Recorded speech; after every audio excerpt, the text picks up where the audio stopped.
Magna-9 ng umaga at yung batang to walang pasok today. So, nanonood kaming TV. So, bakit ka walang pasok today?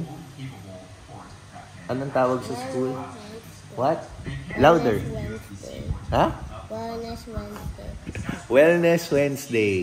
So, paminsan-minsan sa school nila, merong Wellness Wednesday at parang rest day na rin yun. No? So, ito yung day na yun na meron silang rest day.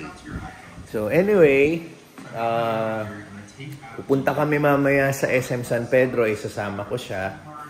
So, as usual pa rin, i-check natin si Takoyo doon. Kasama rin si Teens, gusto niyang sumama. Pero dahil kaya rin natin kasama si Teens kasi iti-treat natin yung trainer natin doon. Last full day niya kasi ngayon para i-train yung staff natin. So, tomorrow, mga half day lang siya sa and then doon na siya sa next destination niya ng pagte-train ng ibang staff sa ibang branches. So, may time kami today. Ito yung perfect time para ma-treat naman natin siya as bilang pasasalamat, no? Kasi kahit papano, malaki yung maraming natutunan, mabilis natuto yung ating staff sa Takoyo doon. So, very thankful tayo sa kanya and isang way lang no para mapakita natin na appreciated natin lahat yung efforts niya. So, yun. Kita tayo sa San Pedro. Nandito na po kami sa SM San Pedro. At nauna na po si Pixar at si Teens. Naglalaro dito sa... Ito sila.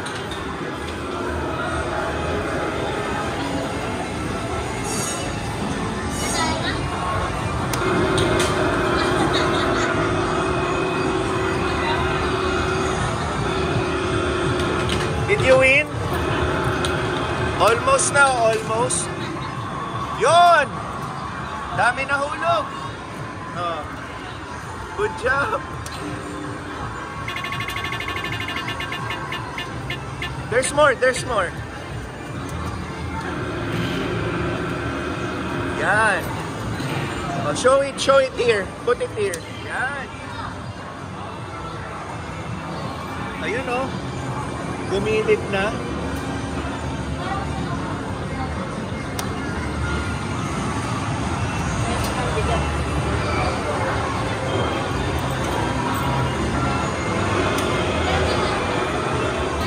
So, ito po yung tinatawag na Quantum dito sa SM San Pedro.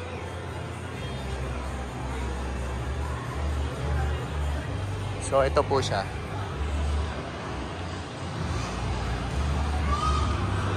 So, yun. Kinonta ko na yung trainer namin.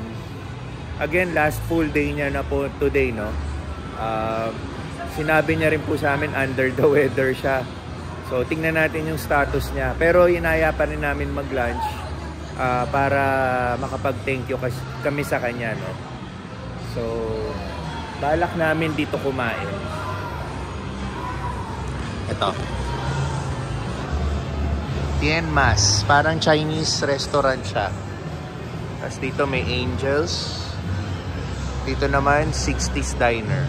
So, ako gusto ko sana sa 60s Diner. Tapos, si Mrs. sa Tien Mas.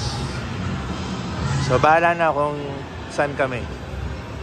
Pero, naglalaro muna sila rito habang inaantay natin si Sir King.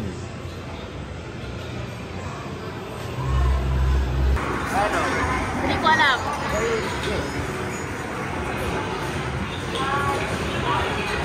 Anong gusto mo? Hard? Hard. Bakit mo hard? Go. Start! Oh, lagi.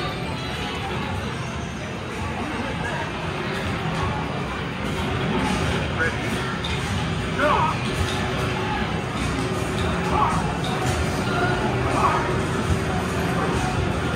1, 2, 3. Yeah! Medyo matigas ha?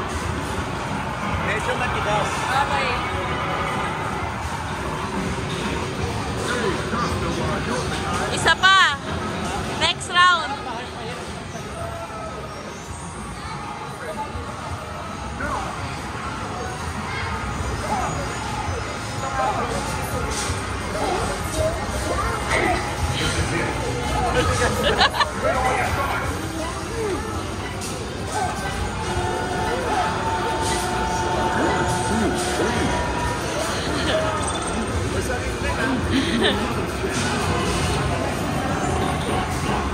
Tama na.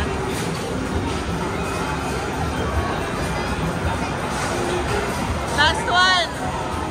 Last one.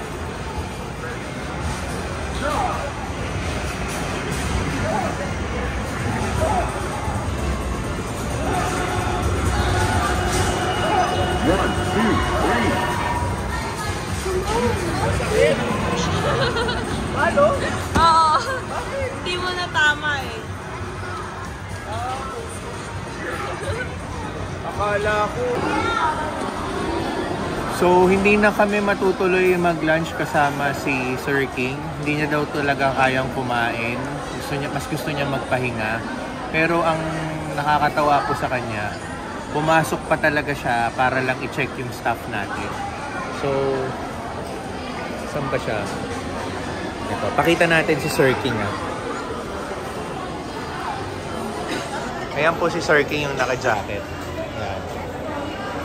Siya po yan. Nagbibigay siya ng mga instruction dahil tapos babalik na muna siya. May tinutuluyan po siya na meron po siyang tinutuluyan na ano dito na parang dorm. Kasi again, hindi naman siya taga dito. Trainer lang siya from Takoya doon.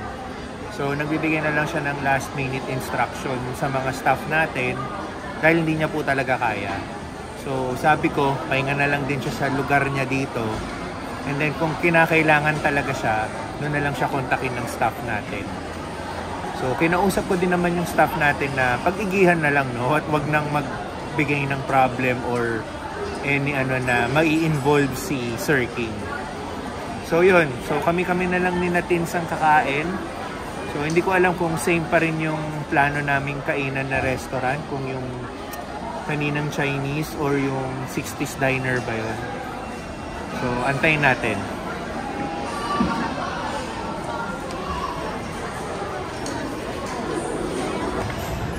So, dito namin na-decide kumain. Ayan pala yung isa sa ino-offer nila. Ang tawag is Tienmas. Ang tawag ba? Tienmas? Tienmas. Ano ibig sabihin ng Tienmas? Pangalan ba yan? O? Ng ano yan, sir, na may-ari. Taiwanese. Ang ano nyo ba? Boss nyo? Taiwanese? May halong Taiwanese at Chinese. Okay. Siya rin po may-ari ng Figaro Coffee. Eto, Figaro. Yes, po, May sir. Figaro pa ba? Wala na ako. Sir, marami pa po. Parang wala na ako nakikitang Ayan, Figaro. sir. Tapos ito si Angel, sir. Sila din po kayo. Isa lang may-ari Yes, neto. po, sir. Jibs, isa lang pala may-ari netong Angels tsaka to. So lahat kayo ay isang empleyado lang neto. Hindi, magkaiba naman, sir. Pero under ng Figaro pa din. So ito daw may-ari, Tienmas at Angels, isa lang may-ari. Tapos half Filipino, half Taiwanese. Okay. Sige. Ito si Kuya. Ayun, dito na kami kumain kahit hindi na namin kasama si King. Well, kung kasama namin si King, dito pa rin kami kakain. So, dito ka na upo? Want to sit here? It's comfy here, right? Pipili pa siya.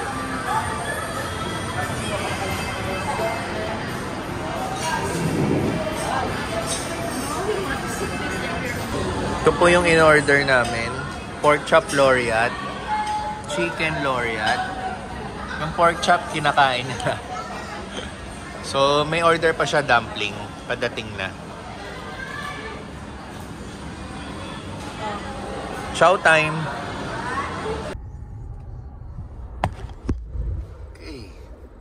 Next day tayo. Pixar, show yourself in the camera. Say hi. Ihahatid po natin sa school. Time check, 6:35 ng umaga.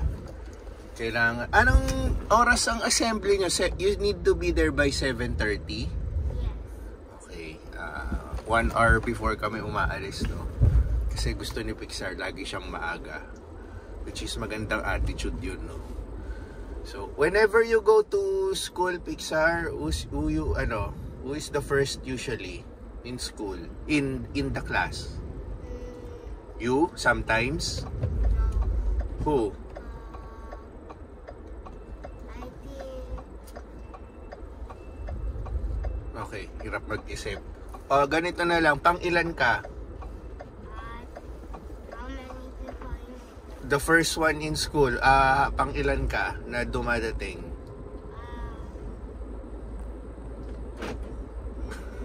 Pangag pa. What? Give me a number. You think you're the second one? The third one? The fourth one. The fourth one. Out of, how many are you in class? 29. 29, yan. Madala, sabihin na natin top 5 siya. So, every morning, gusto niya laging maaga para, medyo may kasi siya pag feeling niyang malilate na siya, yung nagiging tense. Kaya, magandang attitude yun. At least laging maaga, hindi na raratel, hindi nagmamadali. So, okay yan. Dadalhin niya yan hanggang sa paglaki. So, yun. After neto, mag-aasikaso tayo ng ilang bagay sa Ready Hit Go, no? Dahil Thursday ngayon, and then tomorrow, Luto Day. And of course, hindi mawawala si Takoyodon natin, no? Pupunta pa rin tayo sa site. So, okay. Hatid muna natin si Pixar.